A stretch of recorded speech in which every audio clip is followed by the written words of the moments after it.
This week's episode is sponsored by the good people at Guayki. Thank you guys for the assist on this yerba mate that's helping power today's show, giving us some life. Lord knows we've worked our asses off to deserve a nice corporate sponsor. You know, flex button please.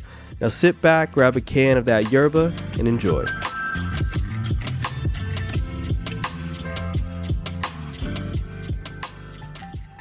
No Chance Radio Show, episode 107. We back. And to listeners, new and old, you know what it is, man. This is the NPR of Streetwear, your dummy's guide to all things fashion, culture, and to be honest, really everything and anything else we want to talk about. I am your host, Ryan.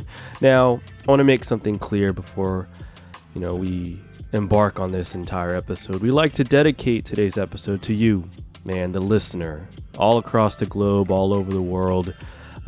We applaud the effort it takes to committing to really a whole hour episode of us rambling. I know we can be a lot, but without you, we wouldn't have gotten to this point today, But I think we've gotten our act together over the past 2 years. Wouldn't you say, Nate? Yeah, I would say 2+ years now. Yeah, and what a crazy journey it's been thus far. And what about you, P? You good over there? I feel good. I feel great. She's like 3 episodes deep right now. Yeah, right. She's just exhausted. Like, man, I don't know how to do it with these guys, man. Get the creative. They're so demanding. That's probably what they're so demanding.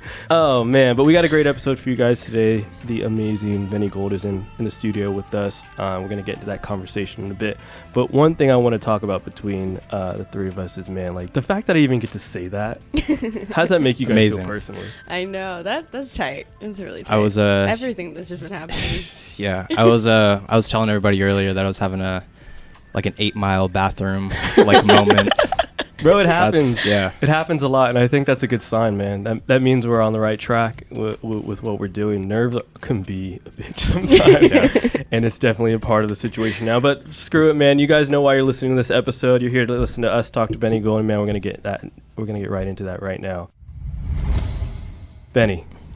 Hey, thanks for having me. I really appreciate it. I'm flattered.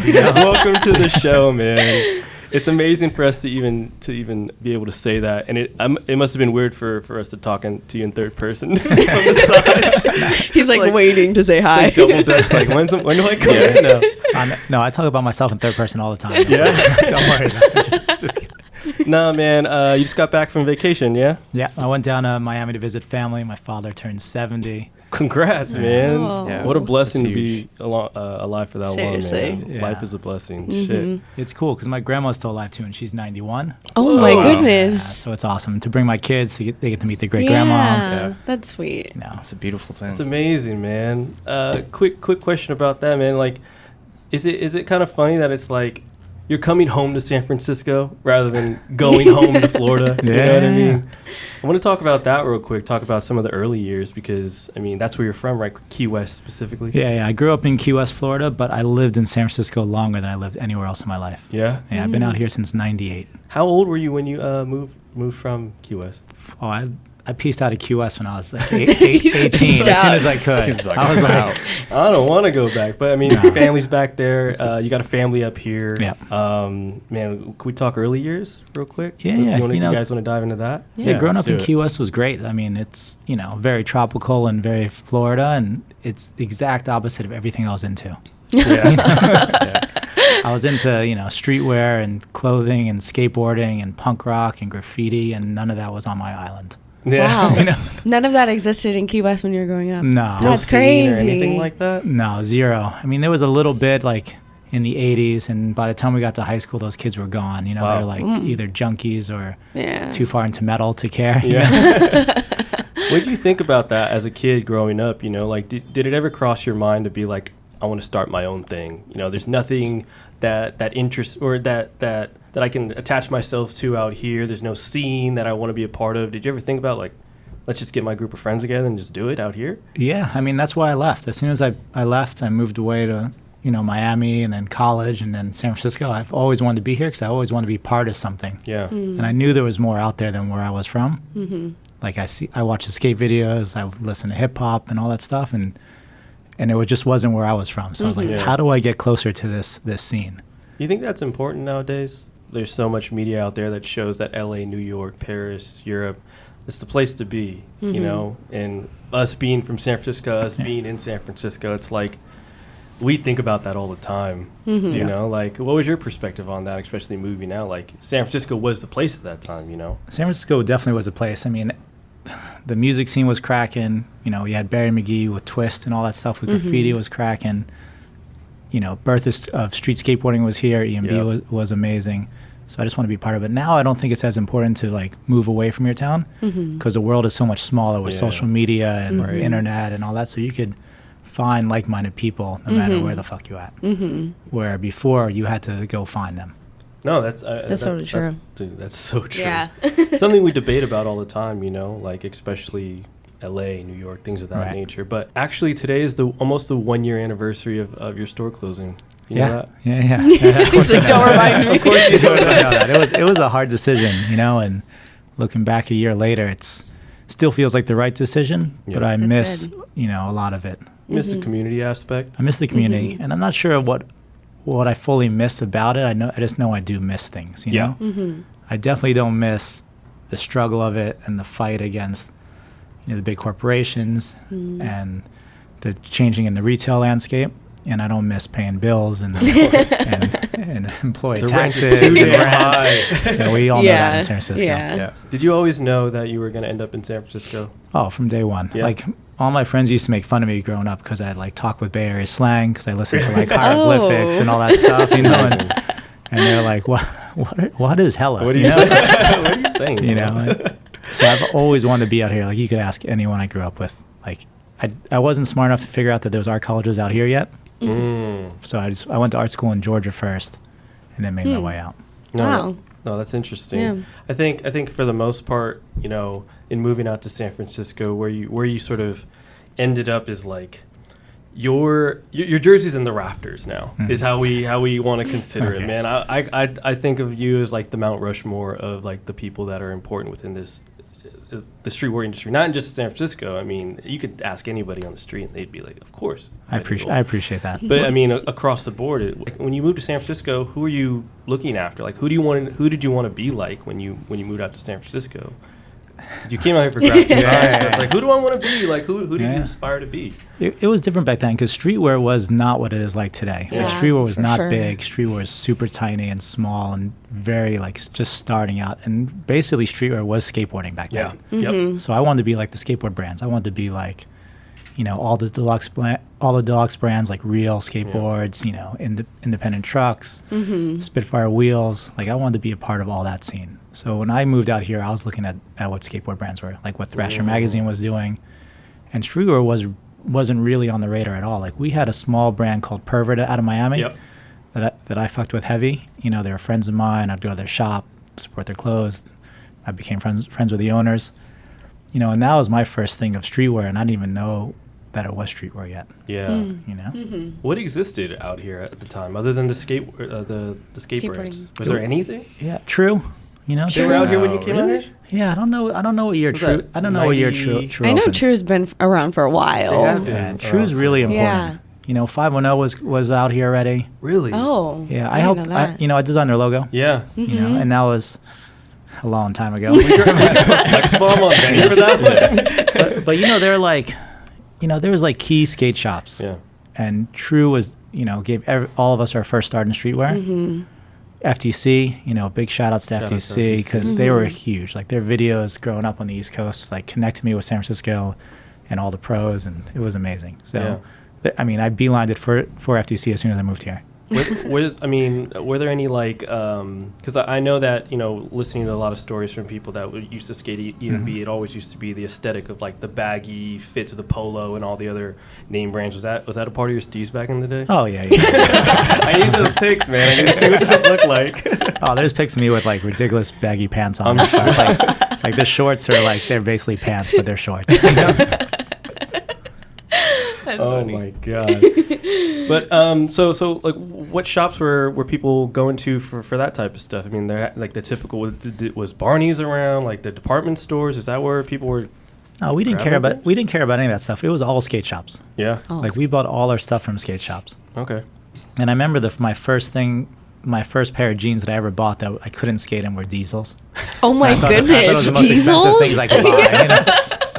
And I was like, damn, these are fresh. I'm not going to skate them. I spent $100 on them. We need a pic of that for sure. You know, and Clarks were my first shoe that I couldn't skate in. Yes. Yeah, So Clark. we called them chillers, you know? Nice. You had them in the backpack. Yeah, you they're wear out. them to the session. Yeah. Switch out at home right when we we're- get there. Oh, we'd go from the session home, and those are like, we're going out tonight. That's Yeah. And you know what's funny about all that stuff is like you'd go home from skating, change your clothes into your nice jeans, you know, without the holes in them, your shoes that you can skate in, take a shower, and girls did not care at all. Like you thought you were so fly, you know? But the Yeah. minute you came out after the skate session, dirty, you know, didn't change your clothes, that's when girls cared. They're That's like, amazing, ooh, yeah. he skateboards. That's Yeah, amazing. so different. I was like, Can you speak all on right, that? You know, so we thought we were all going home and getting fresh and wearing nice shoes and put on good clothes and impress some people, and nobody cared. We only care when you guys smell really bad. Yeah. That's about That's it. important. Yeah. That's important. Noted. So let's talk about that then. You know, the move from Key West to San Francisco, you're essentially, you don't know really much of anybody. You don't know the scene. You're a fan, right? Yeah. You're a fan I of was the a fan. scene. That's why you go there. What do you think in that moment really drove you to want to connect with people? Like, did you feel like a sudden urge to be like, I got to know everybody. I got to make a footprint for myself here? Or was it just kind of like natural that things just kind of like happened? It's just natural. I think when you genuinely care and love something, you just want to immerse yourself in it. So I got here and I immersed myself in skateboarding and the culture, and you know, I was out. I was there every day doing as much as I can, just being a part of it and like soaking it all in. Yeah. It felt like my grad school. Do you have any good EMB stories? You know, I got here kind of towards the tail end of EMB, and basically when Pier 7 started cracking off, and Pier 7 was so fun. Like, no matter what we were doing, we always knew that there was friends there. So we'd always meet up there. We'd go skating, hang out, watch tourists pass by. Messengers would come by with beers in their bags and hook us up, you know, and we would like holler at tourist girls and just That's skate all tight. day. It was so fun. So who is your, I guess, I mean, even from the skaters or the people who were designing at the time, any notable names that kind of inspired you in that moment when you moved over here? Yeah, you know, I always loved all the skateboard stuff from the 90s with, you know, Craig Stesick to like Lance Mountain. And then when I got out here, I was into, you know, all the stuff that Deluxe and everybody was doing. You know, I was just really into it. Like Andy Howe was a huge influence of mine. So many, you know? Who came out of San Francisco that were like around that time that you were kind of like floating around also? For design? Yeah. When I first moved out here, David Flores was doing a lot of work. I mean, him became really good friends.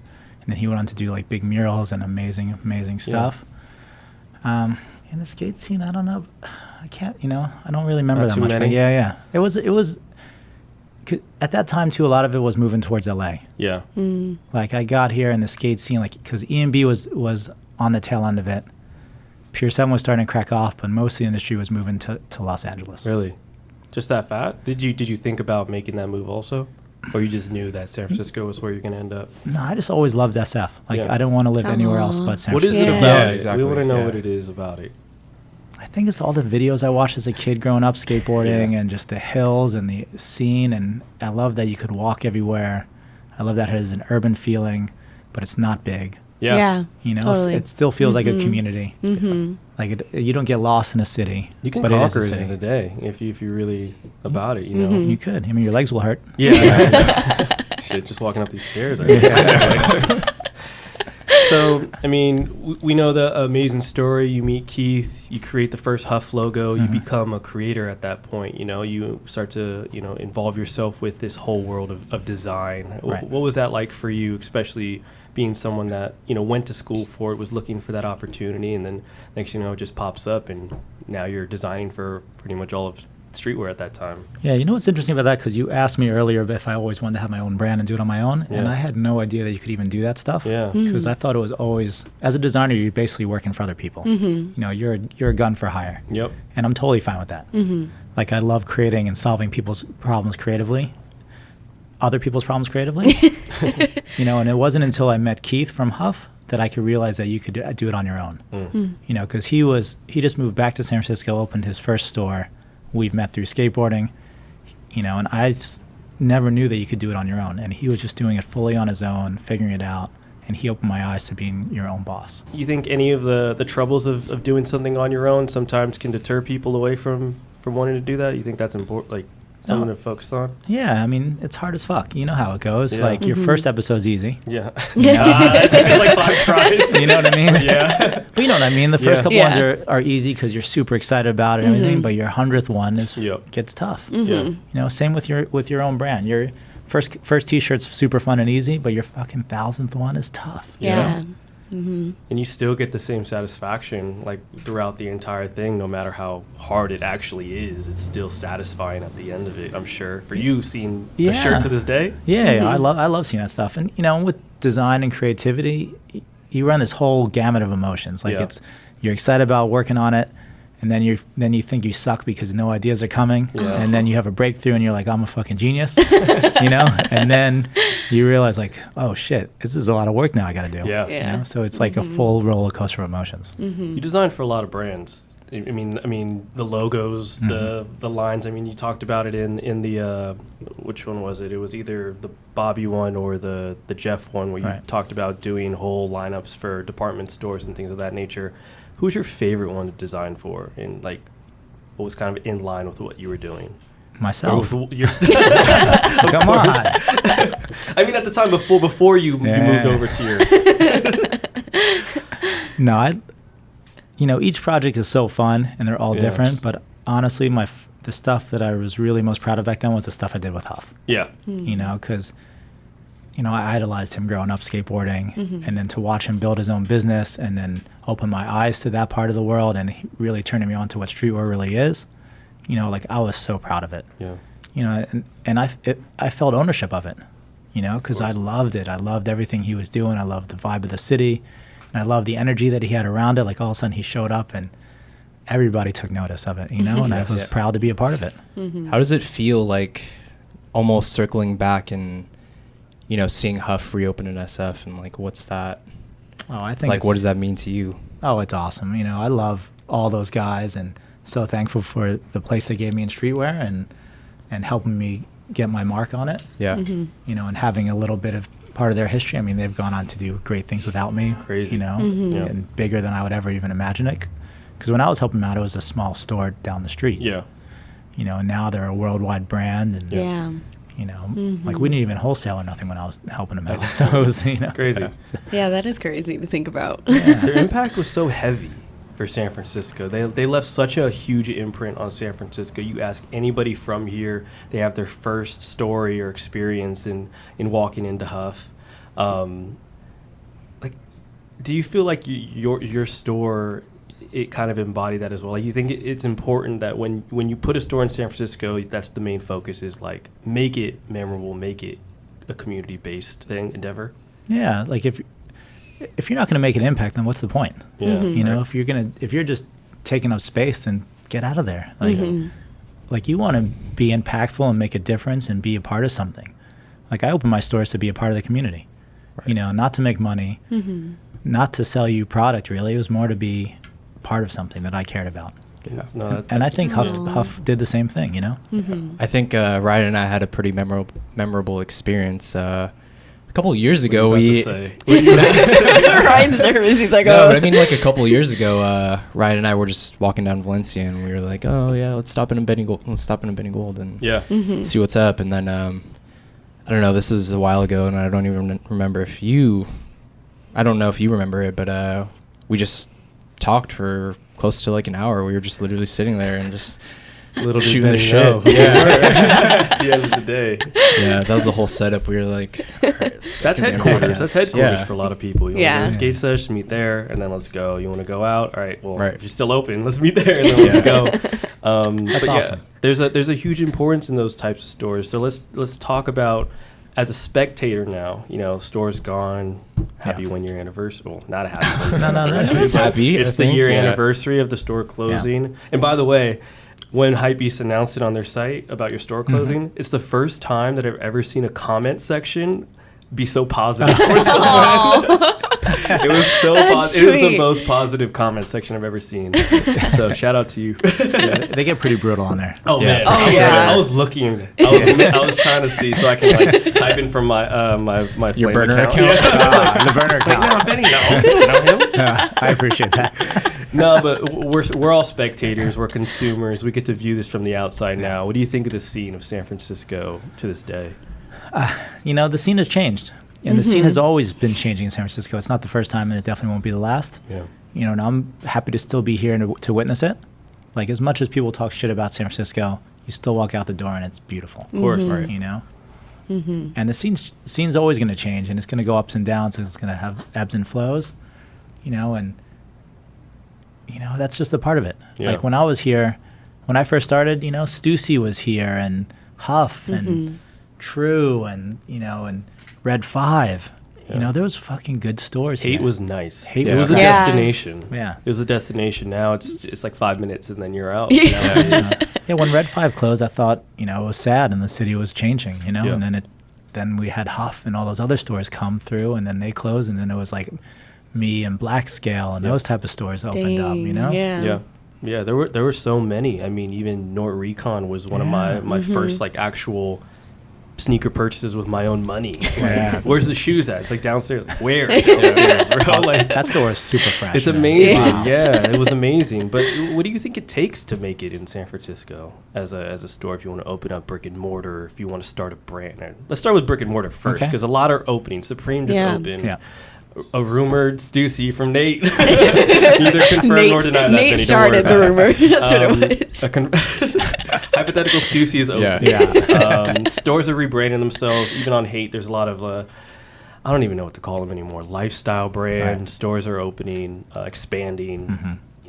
What does it take as a brick and mortar to keep yourself alive in San Francisco? You gotta love it. It's passion. Like I had a 10-year run in retail, Yeah. and I loved it. There was moments where I wanted to close or should have closed probably, but I kept it open because I really loved it. And then I kept it open longer than I should have kept it open because I loved it. Yeah. Yeah.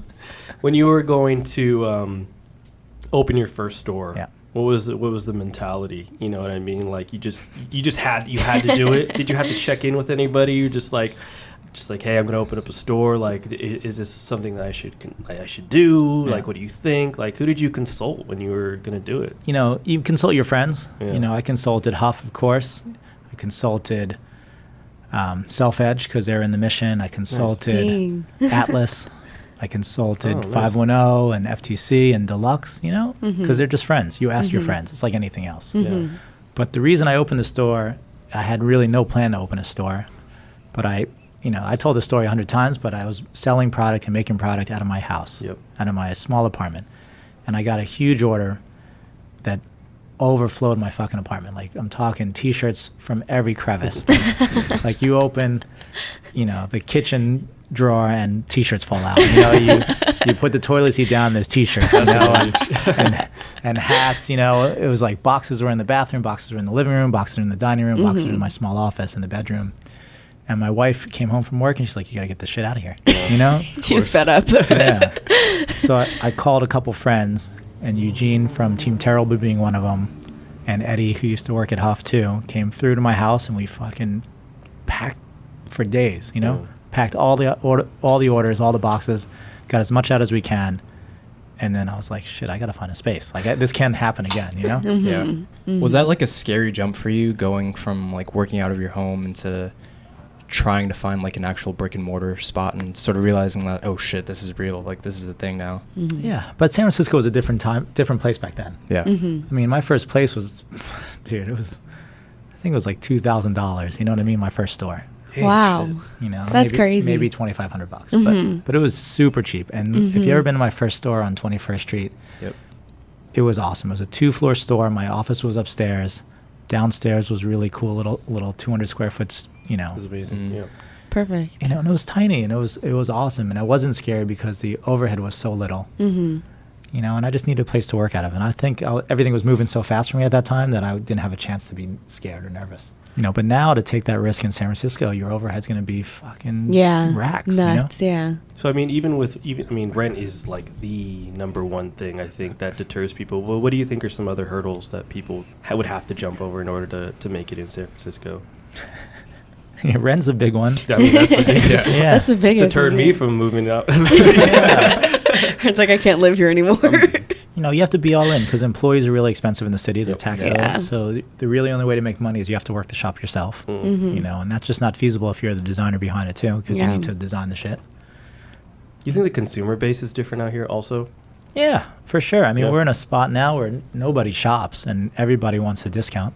Yeah. I mean, people feel like an asshole if they're buying full price. Yeah. And that's just, you walk downtown Union Square and everything's like 70% off.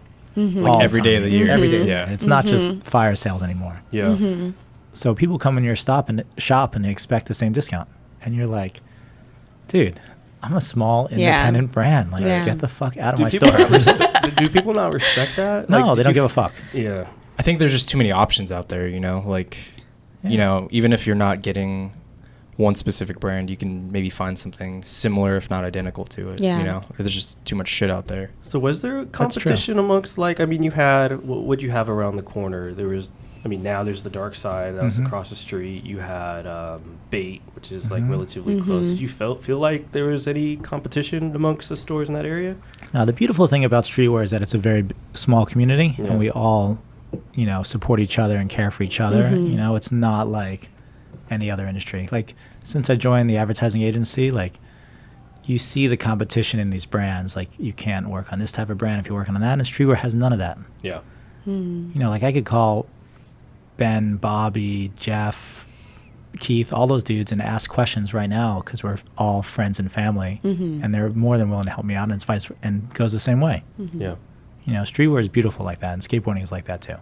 I think there's a larger community outside that people don't truly understand, and they just look at it as just a bunch of business owners that are trying to price out each other or compete with each other. The tide rises. Yeah. And I've seen it with Huff too, like when they would get like a Quick Strike or a Tier 0 shoe drop, first thing they do was call the other stores they're getting. They would call like 510, they'd call FTC, like, what are you going to price it at? And they'd all like, work on the price together, so it's all an even playing field. Who out here now are you interested in they're kind of doing it? I mean, we have a lot of stores that have opened up. Shout out to Stashed in the Dog Patch.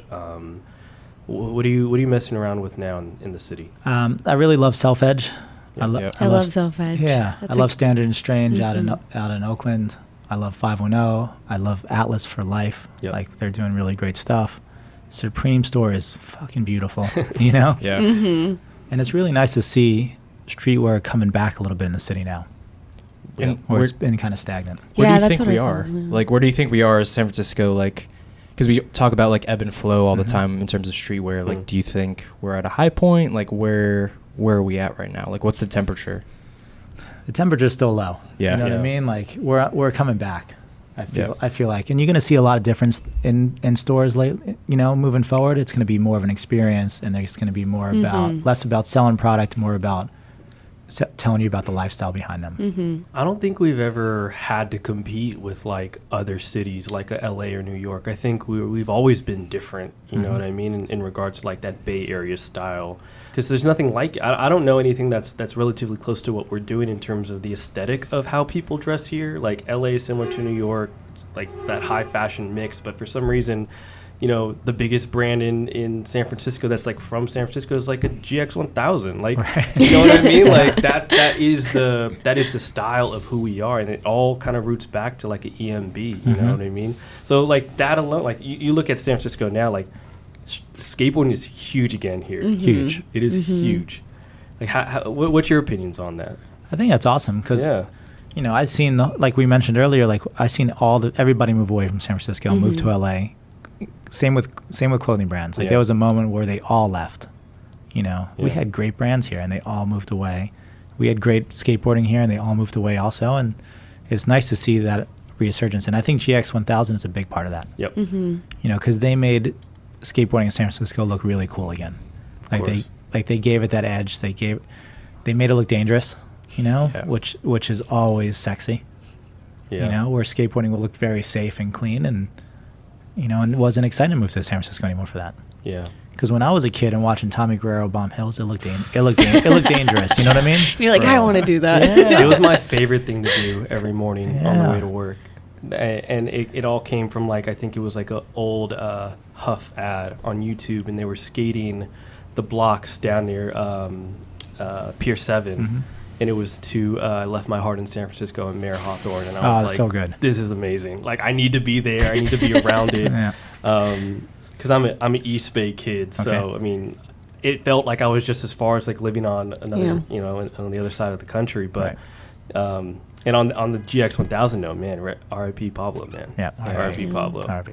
Okay, so let's talk about, as a spectator now, man, shit, I don't even know where to go with it, man. Like, it's so crazy, because what inspires you nowadays? You're at the agency. You're doing some amazing work. We saw the Super Bowl stuff. That's awesome. Mm-hmm. Thank you. But what gets you going? What inspires you? You know, creativity itself always has inspired me. Like, I've never had a problem with inspiration. Like, I think just everyday life and the act of being creative has always been inspiring me. Like, I love the process about it. I love sitting down with a problem and figuring out how to figure it out creatively, you know, and going through the motions, you know, sketching, drawing, researching, designing, thinking you suck, thinking you rule, you know what I mean? It's like, that's both of me. You know, I love the whole process of it. So I think when you don't love the process is when you don't feel inspired anymore. Because then you're just fighting against it. Yeah. Right. But if you accept the process and enjoy it, there's always something to be inspired by. That's a good point. And then at that point, like, when you talk about not loving it, do you think at that point it's time to call it quits and maybe shift directions, or do you think maybe you just got to sort of push through that? Like, what's your take on it? What's your experience? For the creative process, or for having a brand? For creative process. Oh, creative process is put the pencil down and grab your skateboard and do something and come back to it, you know? Yeah. Mm-hmm. You know, but having a brand and it's not fun anymore, and that is a whole different story. Yeah. Because when you have a brand and you're not enjoying it anymore, it's time to change. Right. And there's so much more at stake, I feel like, you know, like you have employees that are under you and like all these other things that you have to sort of be mindful of. And I think, you know, if it's something that you don't really want to do anymore, then, you know, it's time to be just honest and straight up about it, you know? Yeah, it's streetwear and everything's supposed to be fun. Right. You know, it's all fun. Skateboarding is fun too. Like, if you don't enjoy skateboarding anymore, don't skate. You know what I mean? Same thing. And for me, the part of having a brand, it wasn't about the brand ever. It wasn't about my name on T-shirts. It wasn't about having a store. It wasn't about worldwide distribution or any of that stuff. It was about creativity for me. You know, and it was just a medium for me to get my message out. It's crazy because that's not the mindset of a lot of people nowadays, you know? So what do you think the perceived value of streetwear is for people that are starting brands? Like, to be famous. Yeah. You know? and straight up. You know what I mean? It's like to get Instagram followers and be famous and part of high fashion or whatever you want to call it. You know, but for me, I was just doing it because it was a way for me to get my message out, you know? Because before, I was painting a lot before that too, before I even started making clothes. You know, and I was doing art shows and painting, and it was just such a grind and little return. And then I had a friend said, just do that same thing you're doing and put it on a T-shirt and see what happens. So I bought a in-home screen print kit, screen printed a T-shirt, gave them away to friends, and it fucking popped off. You know what I mean? Like, it's you get more reward, and the medium is easier to digest than a painting. Right? You know, and a T-shirt is basically just a different type of canvas. There's a review or a comment I read out in an article one time that basically said, you know, if your brand focuses solely on the graphic T-shirt, you're bound to sell out. Oh yeah. Is that true? Yeah, I mean, it's not easy to make a hit T-shirt. It's just as hard. It's probably easier to make a hit record, you know, because everyone thinks they're gonna put on a T-shirt that, you know, make a graphic tee and it's gonna go fucking viral, you know, and that's really tough. Yeah. So who are your some of your favorite, like, graphic designer, like, owner brands? You know, like, my favorite currently, and me and Nate talk about them all the time, is Verdi. Oh god, here we go. Yeah. We love them. It's refreshing. It's awesome. It's awesome. Mike Sherman, Chinatown Market. Who are you into? Who are you following? You took the words out of my mouth, man. I love Chinatown Market. Yeah? Yeah. He is the nicest dude, the best concept clothing-wise in a long time. and it's really refreshing. Yeah. You know, and it's interesting because when I first started, there wasn't many designer owner brands, you know? It's true, yeah. And I think that's what set my stuff apart, because I'm a, you know, traditionally trained designer, worked professionally before starting my own brand. So my stuff looked a lot more polished and clean. And now that there's money in streetwear, everyone's stuff looks more polished and clean because they could afford to hire good designers, you know? Where before it was people trying to figure it out that weren't professional. Yeah. You know, it was like, I want to start a brand, I'll just make a t-shirt, I don't know what the fuck I'm doing.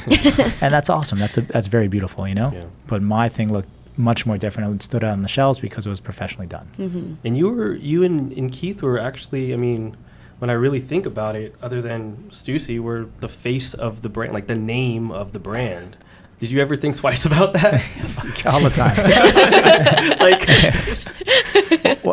the way it happened was, it wasn't my choice. Yeah, You know? it was just handed. I'd be It was like, intimidated too. You know, what happened was I was always making stuff. I mean, I've been making stuff since high school. Yeah. Like I've been making stickers. I've been making paintings, drawing on my skateboard, making stickers, making T-shirts. You know, whatever I could get my hands on.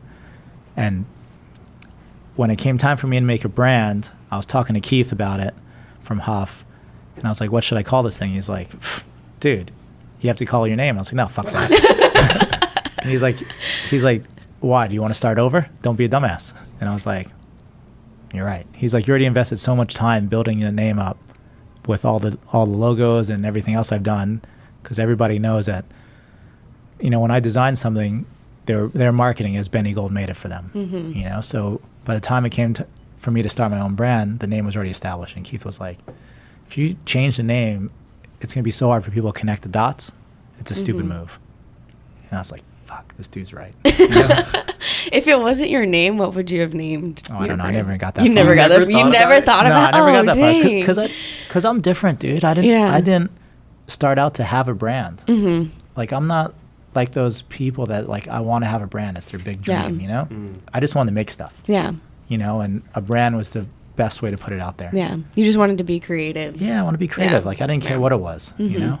Stickers, T-shirt, wheat pastes, Yeah. paintings. I just wanted to be creative. Yeah. I mean, for a lot of young listeners that follow the show, I mean, that's the brand is that's their dream. Yeah. It's their dream. It's the dream. It's most people's dream. I mean, my DMs are flooded with people that want to start their own brands. Yeah. You know, when I did office hours in my shop, it's the main question. Like, how do you start a brand? You know, which is great. You know, it's fine because people see brands and they see whatever's attached to it. They think they're gonna make money. They think they're gonna be famous. They think they're gonna fly around the Shout out world. Nick Diamonds. Yeah, and Nick's great. I love you know, Nick is amazing, and I'm very proud of Still what he's designing done. all And his collections himself. he It's designs amazing. it. It's great. You know, Nick is amazing, but there's only one Nick. You know what I mean? Yeah. You know, and you know, you just can't really start with an end goal in sight. You have to start with because you love it and you want to do it. Do you think like the best brands sort of serendipitously like fall into what they're doing? 100%. Yeah. You know, when things feel forced and manufactured, Right. you can see right through it. Yeah. Right. You could totally tell. 100%. Yeah, it's bullshit. You know. Yeah. You could tell when there's a fake streetwear brand out there. You could tell when a big luxury brand puts out a streetwear style product. You know, it's just you could tell when advertising puts graffiti in the background. You know, like why they want to do that. Yeah. Like it's super forced. Let's talk about that then. I mean, that's something we talk about a lot on the podcast is the converging of the streetwear and the high fashion. I mean, how do you feel about that? Is that a world that you've ever been like extremely interested in, or you're just kind of, it's always been like a big like middle finger to them sort of gentrifying what streetwear is doing? Yeah, I mean it's not for me, you know, and it's everyone has their own. I have no problem with it being there, you know, but for me, streetwear is the exact opposite and antithesis to that. You know, it's for me, streetwear was, you know, a small group of people doing stuff because they love it, and more of like a beacon to find other people like them. You know, now streetwear is the exact opposite. People become into streetwear and make stuff to be the same, to be more like everybody else. Like high fashion's doing it, I'm gonna do it. Macy's is doing it, I'm gonna do it. You know, it's like becomes mainstream, and you know, if you put out streetwear now, it's accepted. Like people love streetwear now. I mean, Louis Vuitton hired a streetwear designer. Yeah. You know what I mean? Like, yeah, streetwear. Yeah. so yeah, but you know what I mean? Like it's accepted now. Yeah. And it's not like before it was like the bat signal out there. You wore a streetwear T-shirt to find other people like you. Yeah. It's like that obscure band T-shirt that you wore as a kid. Right. Mm-hmm. Yeah. Right. Right. Keeping it true to San Francisco. You know, and that's fine.